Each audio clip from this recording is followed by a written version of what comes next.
Cool, so this will be roughly what you'll get. It might not look like this, it might be in different pots and stuff, but rough rundown. So you'll get a little pot with flour in it. That's like the first thing you need to do. So a little bit of flour on the side. There'll probably be more than you need, but whatever. Get some of it on your fingers, because you're going to need that next. You'll have a pot with the dough in it, and it's going to be like sticky as heck. So get it cracked open, and then just want to sort of be gentle with it, because as you can see there's quite a lot of air in it, and if you start playing around with it too much you'll knock all the air out of it, which will sort of ruin the dough.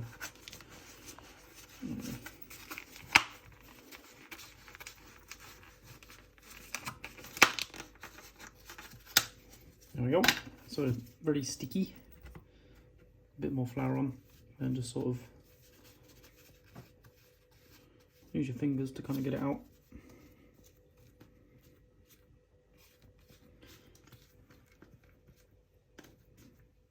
Starts to stick, you can just put more flour on.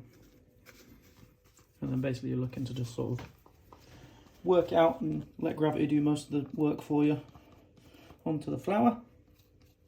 And you'll have a little dough ball like this. Now it's just a case of flipping around on the flour that's already there to get it sort of coated.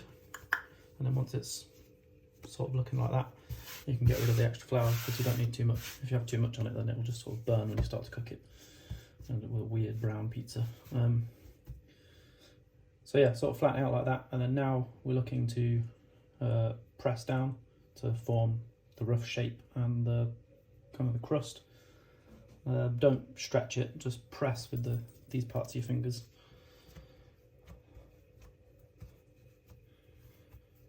You don't have to do too much, because you're going to kind of work it a bit more after this. So just start to form a crust like that, and then flip her over. I'm just getting stuck a bit there. Put a bit more flour on there.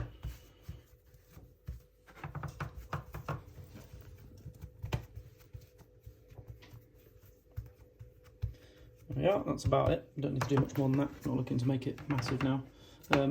Bit more flour sort of on the backs of your hands, because now we're going to sort of look to put it on the back of our knuckles and work it out to get it a bit larger.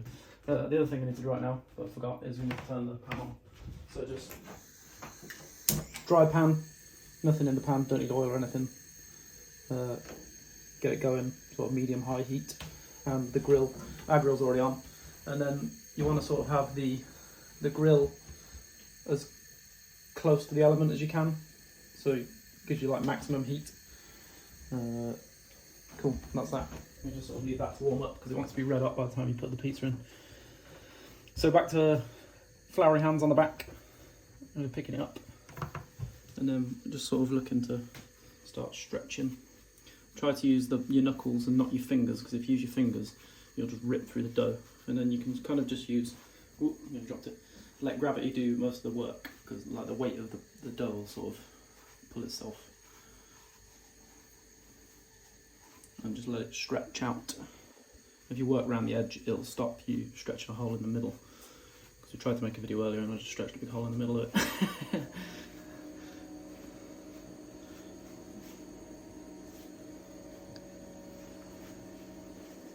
If you're a pro, I guess you can do that Italian thing where they throw it in the sky, but I don't want to drop it, so I'm not going to do that.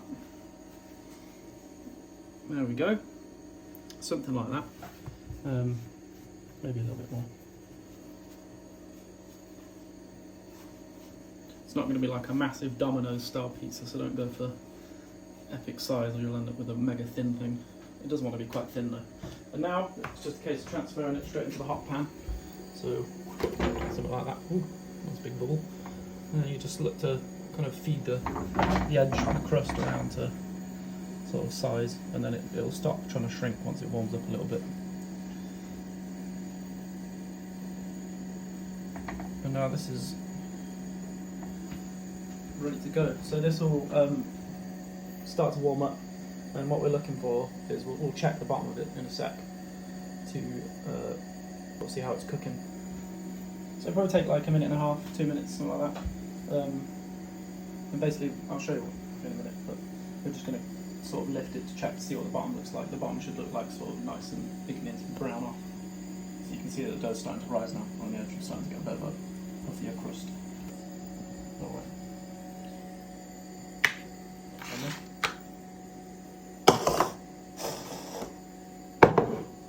cookie style. Starting to get there. A little bit longer, so you can see on the bottom it's starting to look like it's getting a little bit cooked. Leave it for a little bit longer. And again, at this stage, you don't want to squeeze it too much.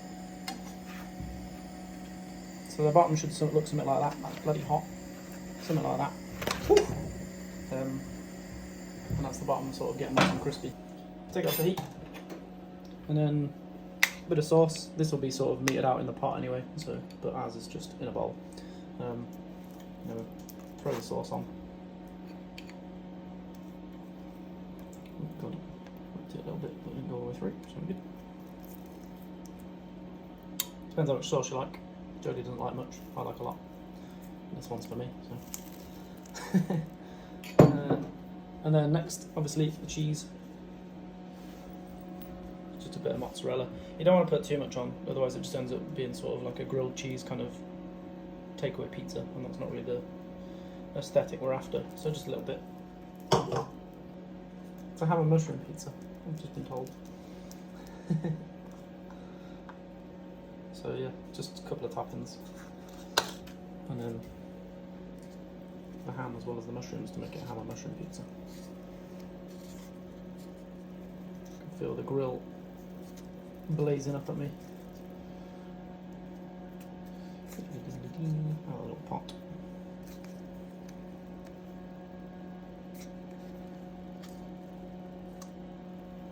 Something like that. And now, get it, whack it straight into the grill, as high up as it'll go, and then just leave it for probably about a minute and a half, 2 minutes, and just keep checking it. And then after enough time has gone by, about a minute and a half, 2 minutes, whack it back out again. It should look something like that. So you have like the crust will have started to go nice and brown, and the cheese wants to sort of not be any more kind of grilled than that. I mean, it's totally personal preference, but if you grill it too much, it'll just end up tasting like a cheese toasty. You want to keep the sort of mozzarella nice and fresh. Yeah, and then that's it. Whack it on a plate and put it up and eat it.